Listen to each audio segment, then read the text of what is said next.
puasa, maka kuliah Zuhur ini bagi Masjid Abdul Razak merupakan yakni kesinambungan bagi kuliah yang diadakan pada hari Selasa lepas Isyak. Maka pada bulan Ramadan, mudah-mudahan kita dapat habiskan bab ini puasa daripada kitab ini Fathul Mu'in, insya-Allah taala. Jadi insya-Allah ini kita akan meneruskan daripada mana kita berhenti pada minggu yang lepas, ya. Maka minggu yang lepas akhir sekali kita sedang membicarakan berkenaan dengan imsak. Berkenaan ini dengan imsak. Maka di sini penulis mengatakan kadang-kala imsak adalah wajib, kadang-kala imsak adalah sunnah. Mungkin kita merajaah yang ini sedikit. Maka beliau mengatakan yajibu imsakun an muftirin fihi. Yang ini diwajibkan kita melakukan imsak. Jadi apa ini imsak yang dimaksudkan di sini? Imsak yang dimaksudkan di sini adalah berhenti daripada melakukan perkara yang membatalkan puasa, daripada makanan dan minuman. Ini adalah berkenaan dengan kalau sekiranya seseorang itu dia berbuka tanpa keuzuran. Ini satu orang misalnya tak puasa pada bulan Ramadan tanpa keuzuran, diwajibkan dia imsak. Kalau sekiranya dia tidak melakukan imsak, yakni kalau dia meneruskan makanan dan minuman, maka tiap-tiap kali dia makan, tiap-tiap kali dia minum, maka dia menanggung dosa. Jadi di sini kita mengatakan tanpa yakni keuzuran. Manakala kalau sekiranya ada keuzuran, maka kadang-kala ia boleh menjadi sunnah. Yakni dia memberikan misal seperti seorang yang sakit, kalau sekiranya dia tidak puasa dan selepas itu dia pulih daripada kesakitannya, maka setelah dia pulih daripada kesakitannya disunatkan dia melakukan imsak. Sebab dalam keadaan ini kita mengatakan keuzurannya telah hilang. Keuzurannya iaitu sakit ini telah hilang. Maka orang yang berbuka puasa tanpa keuzuran, diwajibkan mereka melakukan imsak.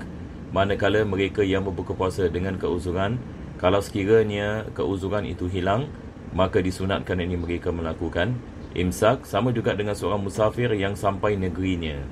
Seorang yang musafir yang sampai yang ini kepada negerinya dalam keadaan tidak berpuasa, sebab ini dia musafir, maka disunatkan yang ini dia melakukan imsak. Dan begitu juga dengan wanita yang suci daripada haid. Yang ini kalau sekiranya seorang wanita dia tidak puasa disebabkan haid, dan pada waktu siang haidnya dia suci daripada haid pada waktu siang, maka disunatkan yang ini dia melakukan imsak. Nah,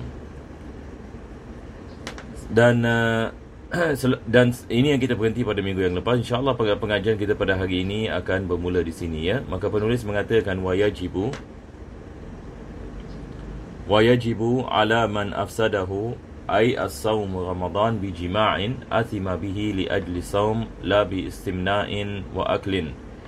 Maka beliau mengatakan diwajibkan bagi mereka yang merosakkan puasanya dengan berjima'. Ini sekarang penulis ini akan membicarakan tentang bagaimana kalau sekiranya seseorang itu merosakkan puasanya dengan melakukan jima'.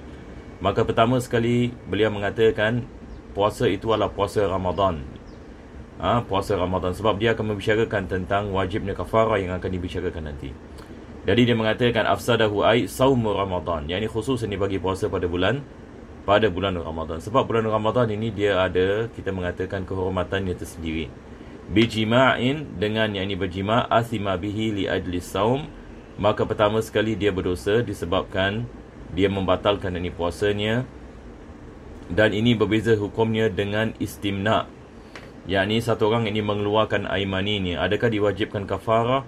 Tidak diwajibkan kafarah. Maka hukum dia berbeza dengan jima'. Begitu juga dengan orang yang makan. Satu orang kalau dia tidak puasa, dia makan, maka dia berdosa dan diwajibkan qada', akan tetapi tidak diwajibkan kafarah. Maka di sini penulis ini ingin mengatakan kafarah ini adalah khusus ini bagi jima'. Kafarah ini adalah khusus ini bagi jima'. Mutakarriratan bitakarruril ifsad. Dan kafarah ini dia mengikut ini kepada berapa kali seseorang itu melakukan ini jima' ini itu. Kalau sekiranya dia pada 3 hari misalan, pada tiap-tiap hari 3 hari misalan, dia melakukan jima', maka diwajibkan dia membayar 3 kafarah. Diwajibkan dia membayar 3 kafarah. Maka kita mengikut ini pada hari. Wa illam yukaffir 'anis sabiq ma'ahu ay ma'a qada'i dhalika as-saum, yakni walaupun dia belum lagi yakni membayar kafarah yang sebelumnya, maka tetap kita mengatakan kafarah itu yakni diwajibkan ke atasnya, diwajibkan ke atasnya. Jadi di sini kalau sekiranya seseorang itu melakukan jima' ini pada siang ini bulan Ramadan dengan sengaja dan dia mengetahui perkara ini, maka diwajibkan dikenakan ke atasnya kafarah. Kalau dia melakukan lebih daripada 1 kali pada hari-hari yang lain, maka digandakan kafarah tersebut, maka ia menjadi hutang ke atas, hutang ke atasnya. Dan selepas itu penulis ini menerangkan apakah yang dimaksudkan dengan kafarah, maka beliau mengatakan wa kafarah itqu raqabatin mu'minah. Yakni kafarah ada beberapa peringkat. Yang pertama sekali, membebaskan hamba yang beriman. Ini adalah wajib. Kalau sekiranya seseorang itu mampu melakukannya, maka wajib dia melakukannya. Cuma zaman sekarang kita tidak membicarakan tentang membebaskan hamba. Fasawmu syahraini ma'at tatabu'i in ajaza anhu. Maka kalau dia tidak mampu melakukan melepaskan hamba yang beriman, maka dia berpuasa 2 bulan berturut-turut. Dia melakukan puasa 2 bulan berturut-turut. Kalau sekiranya dia tidak mampu melakukan yang pertama. Jadi turutan ini balik kepada kemampuan. Kalau dia tidak mampu pagi yang pertama, baru dia pergi kepada yang baru, dia pergi kepada yang kedua. Fa it'amu sittina miskinan, kalau sekiranya dia tidak mampu melakukan puasa, maka dia memberikan makanan kepada 60 orang miskin ataupun fakir. 60 orang miskin ataupun fakir. In ajaza anis saum, kalau sekiranya dia tidak mampu untuk melakukan puasa disebabkan diharamin, kalau orang terlalu tua misalnya, dia terlalu tua, dia tidak boleh puasa ataupun dia ada penyakit,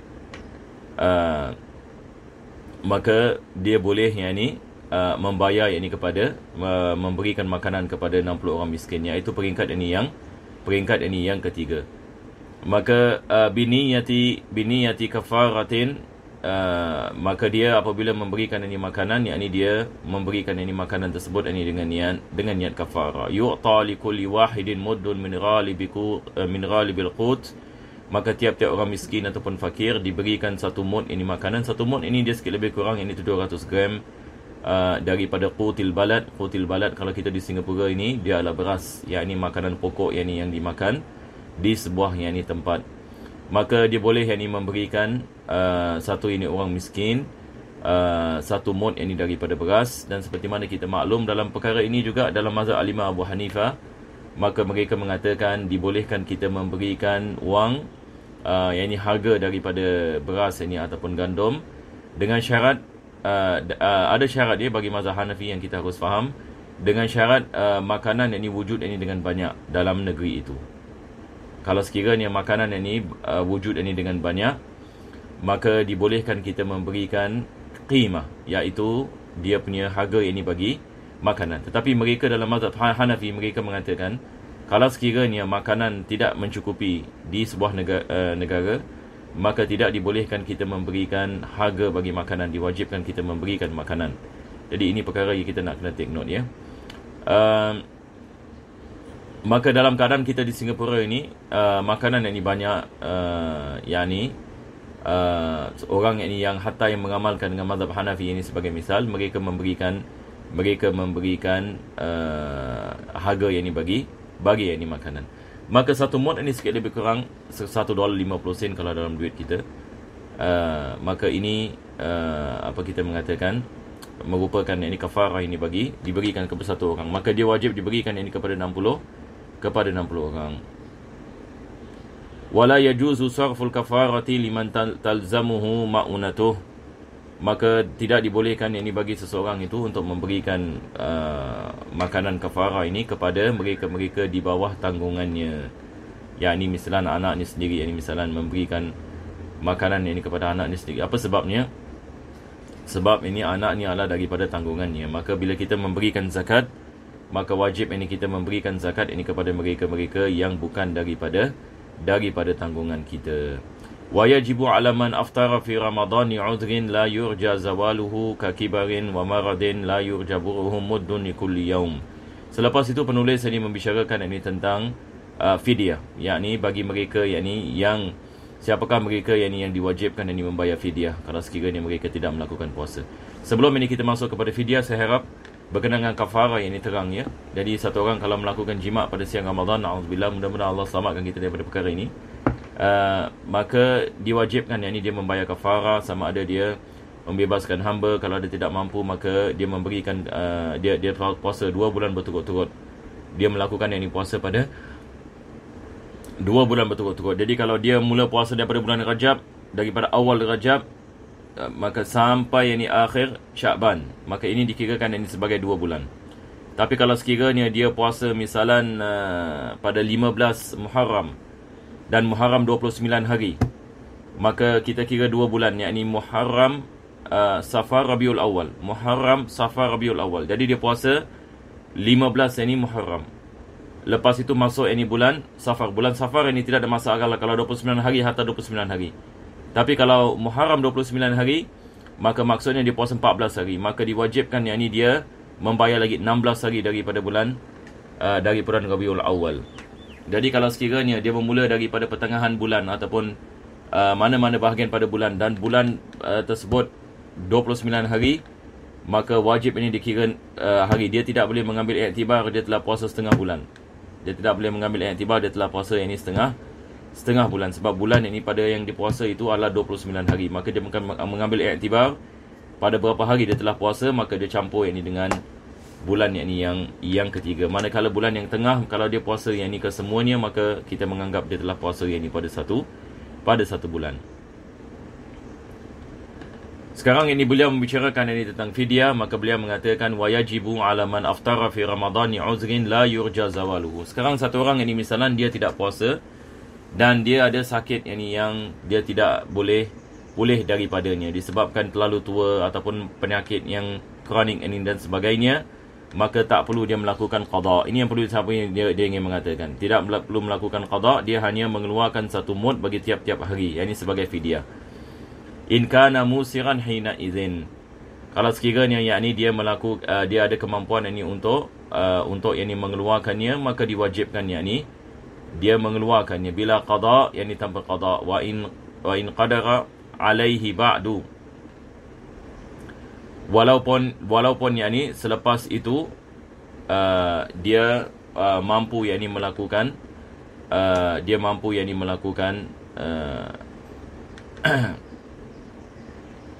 walaupun yakni selepas itu yakni dia mampu yakni melakukan puasa, maka tidak diwajibkan dia melakukan qada. Apa sebabnya? Penulis mengatakan li'annahu ghairu mukhatabin bis-shaum. Sebab dalam keadaan yakni dia sakit, dia tidak diwajibkan yakni ke atasnya puasa. Sebab daripada syarat yakni kewajipan puasa adalah seseorang itu mesti ada kemampuan yakni untuk melakukan yakni puasa. Fal fidyatu fi haqqihi wajibatun ibtida'an la badalan. Maka fidyah yakni hanya diwajibkan ke atasnya pada awalnya, yakni apabila dia berada dalam keadaan yakni dia tidak mampu, maka diwajibkan yakni dia membayar yakni fidyah. Maka tidak diwajibkan yakni ke atas yakni melakukan qada. Wa yajibul muddu ma'al qada ala hamilin wa murdi'in aftarata lil khawfi 'ala al waladi. Maka diwajibkan qada yakni dengan fidyah kalau sekiranya seseorang itu berbuka puasa kalau dia takut yakni atas selain orang selainnya. Yakni dia memberikan misal yakni seperti seorang wanita dalam keadaan hamil. Kalau sekiranya dia mengatakan saya tidak puasa disebabkan saya takut atas bayi saya, maka diwajibkan dia melakukan qada dan fidyah. Sama juga dengan wanita yang memberikan susuan. Kalau dia takut lil khawfi 'alal walad, kalau sekiranya dia takut dengan dia puasa yakni dia takut yakni atas anaknya, maka diwajibkan fidyah ini bersama yakni qada. Tapi kalau sekiranya dia takut atas dirinya, hanya diwajibkan qada. Dan selepas itu beliau mengatakan wa yajibu 'ala muakhirin qada'un li syai'in min Ramadan hatta dakhala Ramadan akhar bila 'udhrin fi ta'khir Dan begitu juga diwajibkan ini fidyah kalau sekiranya seseorang itu melambatkan qada sehingga masuk kepada Ramadan yang lain tanpa keuzuran. Beliau mengatakan bi an khala anis safari wal maradi qadara ma alaih. Dan dia seperti mana dia mampu untuk melakukan puasa setelah pulih daripada penyakit ataupun setelah pulang daripada safar, maka dia boleh melakukan qada, tetapi dia tidak melakukan qada sampai masuk tahun yang akan datang. Maka diwajibkan muddun likulli sanah. Jadi bagi tiap-tiap tahun hari yang dia tidak puasa, dia nak kena membayar 1 mud. Jadi dia kena qada dan fidyah. Jadi sekarang penulis ini membicarakan tentang diwajibkan qada dan diwajibkan fidyah. Ya takarraru bi takarruri sinin, kalau sekiranya dia tak puasa dia lambatkan pada Ramadan yang akan datang, kena lagi 2 mud. Jadi Ramadan yang pertama kena 1 mud. Sekarang dia tidak puasa pada 1 tahun, dia lambatkan kepada Ramadan yang akan datang, maka 1 hari tadi dia kena bayar 1 mud, 1 hari qada dengan 1 mud. Lepas itu masuk lagi Ramadan lagi 1, maka dia kena 2 mud. Masuk Ramadan lagi 1, 3 mud, begitu. Jadi ini untuk 1 hari. Jadi kalau dia melambatkan 3 tahun, 1, 2, 3, dia melambatkan 3 tahun, dia kena bayar 3 mud. Dengan dengan 1 qada alal mu'tamad, maka ini adalah daripada pendapat yang mu'tamad dalam mazhab al-Imam Syafi'i walaupun ada khilaf di dalamnya. Dan penulis ini membicarakan tentang apa ini maksudkan dengan tanpa keuzuran. Dia mengatakan wa kharaja biqauli bila udhrin ma idza kana ta'khir bi'udhrin. Tapi kalau sekiranya dia melambatkannya sebab ada keuzuran, seperti dia berpanjangan safar, berpergian, ataupun dia sakit, dia setelah Ramadan penyakitnya melarat misalan, sampai Ramadan yang akan datang, dia tak mampu melakukan qada, ini tidak diwajibkan fidyah. Ataupun dia tidak boleh puasa, ataupun dia memberikan susuan kepada anaknya, maka tidak diwajibkan dia melakukan membayar fidyah, hanya diwajibkan qada. Wa in istamara sinin, penulis mengatakan walaupun dia tidak melakukan qada bertahun. Jadi insya-Allah para jemaah sekalian, kita berhenti di sini sahaja ya. Dan insya-Allah kita akan meneruskan pada kali yang akan datang. Alhamdulillahirabbil alamin. Allahumma shalli wa sallim ala sayyidina Muhammad wa ala ali sayyidina Muhammad. Sallallahu ala sayyidina Muhammadin wa ala alihi washabihi wasallam. Walhamdulillahirabbil alamin.